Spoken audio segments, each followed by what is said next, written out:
So we've started using normal distributions, and one thing we have to start considering is it appropriate for you to use a normal distribution. So in order to use the normal model, we must either be told that the scores or the data are nearly normal, or we should analyze a histogram. And this is really your main tool.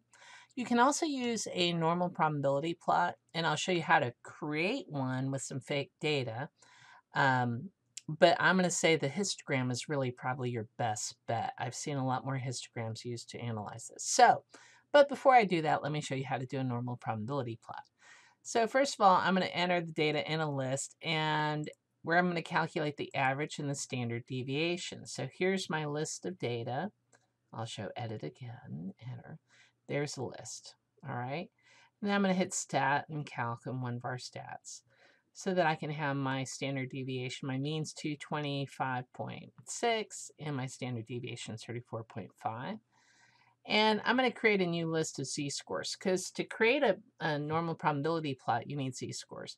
So first, I'm going to have to do the parentheses because I'm going to take this list 1, which is my x-scores, and then subtract the mean. Then I have to close out with the parentheses and divide by the standard deviation. Once I press, and then after I create that, you can see there are my z-scores right there. Then I'm going to press second stat plot and select the first icon, which is for a scatter plot. And make sure for the X list, you select the z-scores, which is actually list 2 in this case. And for the Y list, select the data values. You hit graph, zoom 9, zoom stat, very important. And you can see the distribution here. Now, you're about to see that this data doesn't work well for a normal condition because we're going to plot the histogram here. So here it comes. Make sure we do the data values when we do the histogram. Hit zoom 9.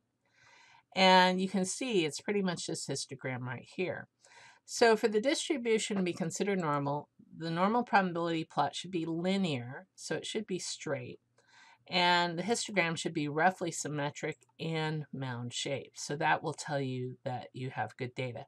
What that means is that you probably need more of your data clumped in the center here and less on the edge. You can see I have more data here, which shows why it's skewed to the right since I have more almost an outlier over here.